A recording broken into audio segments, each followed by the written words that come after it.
Today, I'd like to talk about cultivation of one-pointedness in mind. When we first begin meditation practice, we often find our minds surprisingly distracted and restless. How was your meditation today, this morning?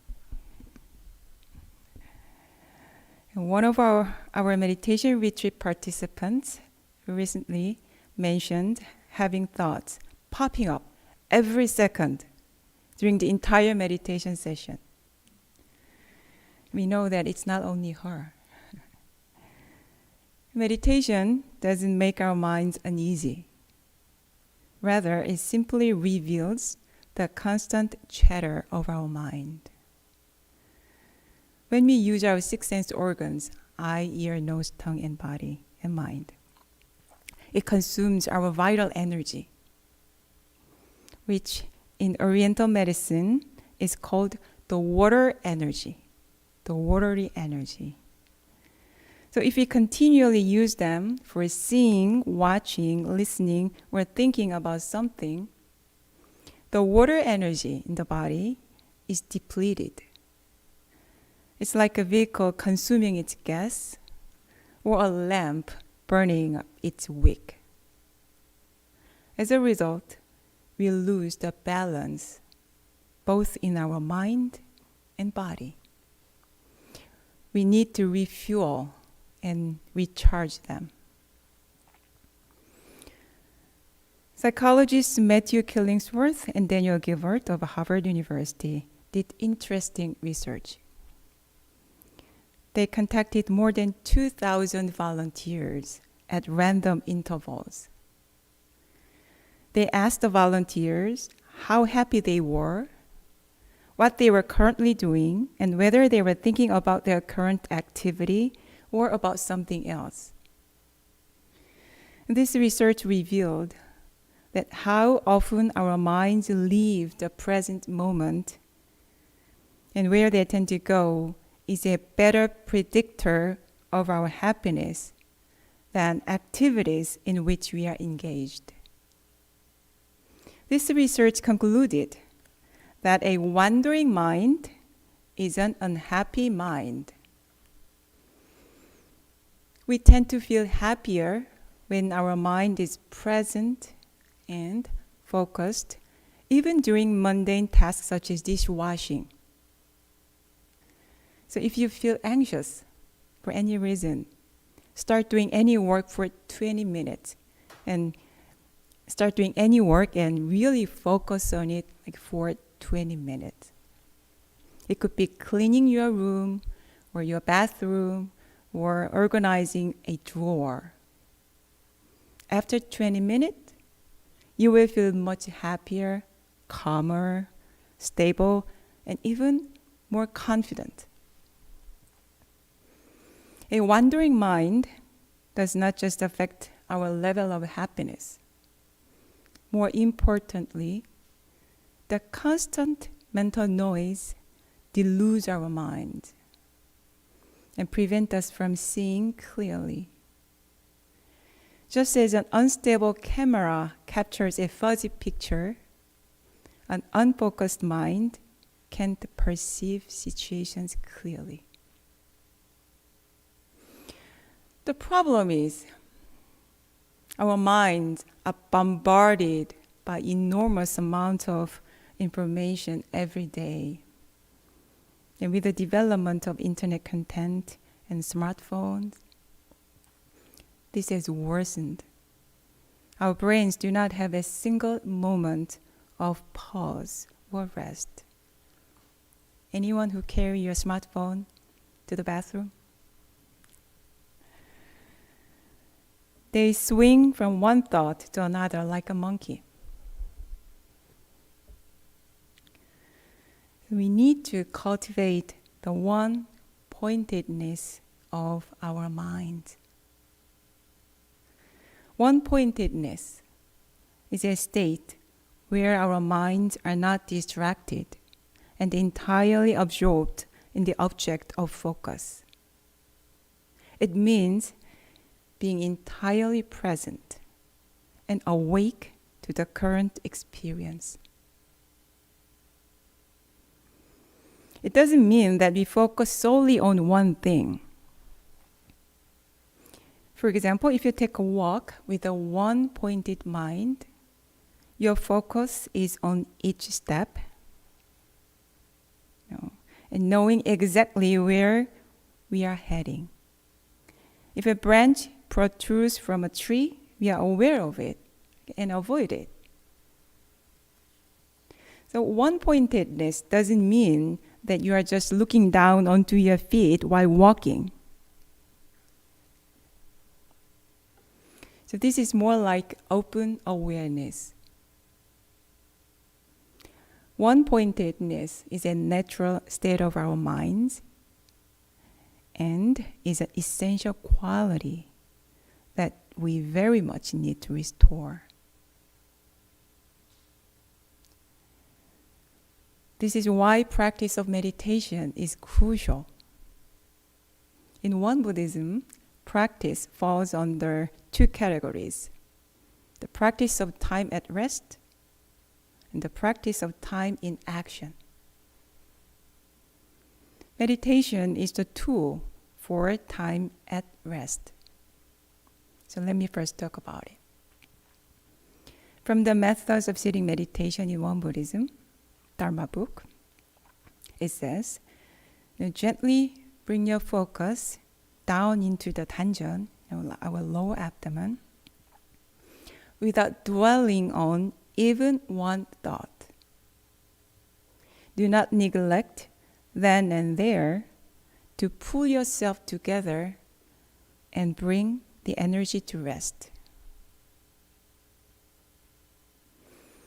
So whenever we realize that we wander off in thoughts, when you practice meditation, we just recognize that fact and return to the danjeon or to your breath. In this way, we train our minds to constantly reconnect to the present moment and enhance concentration. It sounds easy, but actually doing this can be very challenging. We have become so accustomed to our mental noise that just being present and sit with it feels kind of awkward. We feel like we should be thinking something all the time. We constantly look for something else to direct our minds from now.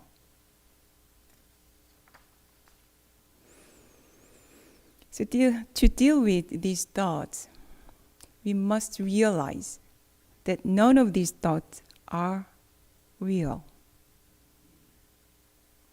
As the Diamond Sutra says, the past is ungraspable, the present is ungraspable, the future is ungraspable.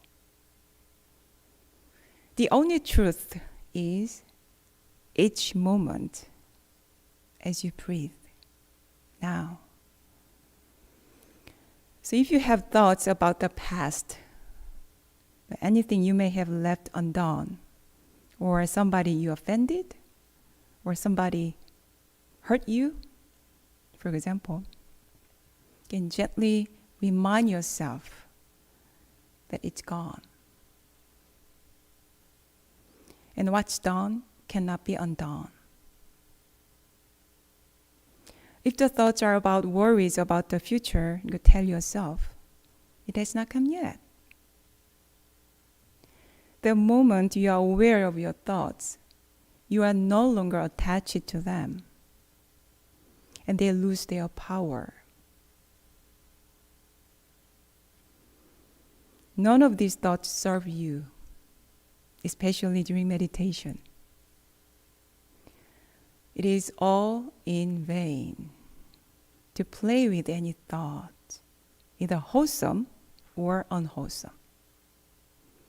To hold on to something that is ungraspable is called delusion.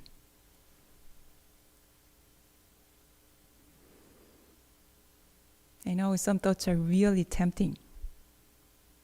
You may even feel like you should be holding on to them. It's like you try hard to hold on to a branch, not to fall from a cliff. And when you can't stand anymore and release them, then you fall to the ground. But what you actually find is that it was just a few feet off the ground. Now you feel relieved and you take good rest. Likewise, it is okay to let go of your thoughts and take refuge in the present moment, sitting with your breath. And every morning, before I begin morning meditation practice here, I tell myself, I choose to spend this very special period of time to sit with my true nature and be with the only truth at this moment, which is now. And I make up my mind with this resolution. I choose to not play with thoughts. Then it's easier to let go of my thoughts that pop up during the meditation. And let me now talk about how we can cultivate the one-pointedness of our mind during time in action. Thoughts that arise during meditation are often linked to our attachment. So it is an equally important practice to live our daily lives in a way that avoids cultivating lingering thoughts or attachment. Taking one action at a time is very effective practice for this. This implies letting go of all fears, worries, and memories that no longer serve you. And simply focus on what you need to do at this time. Sometimes we need to use our thinking mind, right? We need to use our mind, thinking mind, for setting goals or making plans. Having a clear goal and working on it makes the mind calm and peaceful because we know where we are heading. We also use our thinking mind for reviewing what we have done for improvement. And for other various practical purposes, such as remembering things and being on time for an appointment. However, I would say maybe 80 to 90% of most people's thinking is not only repetitive and unnecessary, but also harmful. It mostly consists of regret from the past, fear of the future, unhealthy comparison to others, blaming others and blaming yourself, and so on. It causes a serious leakage of vital and mental energy and prevents us from acting appropriately in many situations. So after you use your mind for necessary things, then immediately return and live the present moment. Do what you need to do, one thing at a time. We can do this, right? Anyone can do this. If there is something that you should be doing, but are not doing it, get up and do it now. Or choose to accept your inactivity or laziness at this moment. That can also be your choice. It is different than you just feel guilty and blame yourself while being lazy.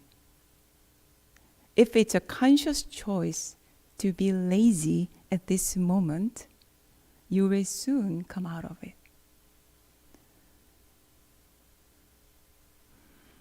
Many people procrastinate because of fear. Fear of failure. Or having too many what if thoughts. I myself am one of those people. Back in high school, long time ago, when I had to study for the exam, I suddenly felt like reading books. I would pick up a bunch of books and magazines from the bookshelf and pile them up on my desk and spend the night before an exam. Do you know what I mean? It's not only me. My mind eluded me. If you read these books, you will feel better. You will feel less anxious. But it's not. It's always ended up causing more suffering. If you find you're avoiding reality and not doing things that you need to do now, recognize that your mind is projecting itself into an imaginary future and creating unreal fear. Ask yourself what you should do now. Or maybe within the next 5 minutes. What should I do? Not tomorrow or next week or next year. It is very helpful if you break tasks into smaller and manageable steps and focus on each step one at a time. And if you want to change a situation you are in, and drop the negative chatter that your mind has created around the situation, it serves no purpose. Instead, take any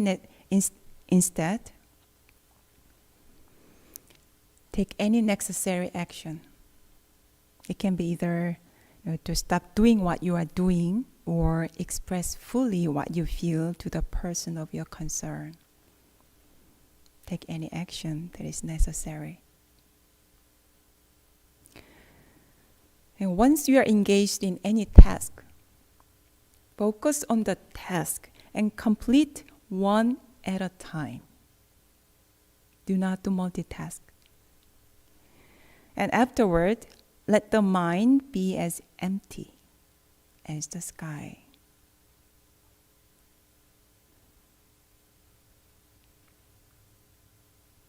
In reality, the sustaining focus for even 15 minutes can be challenging. I sometimes set the timer for 25 minutes for doing certain tasks. And during the 25 minutes, I get distracted several times. Whenever I get distracted, instead of jumping into them, I make note of them and return to the task. And after 25 minutes, I view my notes and discover I'm not interested in them anymore. This practice turns your work into meditation. Working meditation. Just as you come back to your 단전, come back to your breath, you come back to your task. This practice is actually easier and more enjoyable than sitting meditation. Because you are performing an actual task. So let me conclude my talk today with Master Sotaesan's Dharma words. He said, ordinary people consider practice to consist of always sitting quietly in meditation and reading scriptures, and do not realize that there exists a practice conducted throughout everyday life. How then can they be said that they have learned the great Dharma of practice in both internal and external absorption and quiescence? Generally, the great practice involves initially inquiry into the principle of one's true nature and realizing the realm that is originally free from attachment. And then in everyday life, to perform actions that are free from attachment. If a practitioner, in doing any one thing, does not become distracted by something else, this is, in effect, the practice of one-pointedness of mind. May we all realize our true nature that is free from attachment and bring mindful attention to each task, just as you focus on each breath during meditation. In this way, may we empower our minds to create our lives we want. Thank you for listening.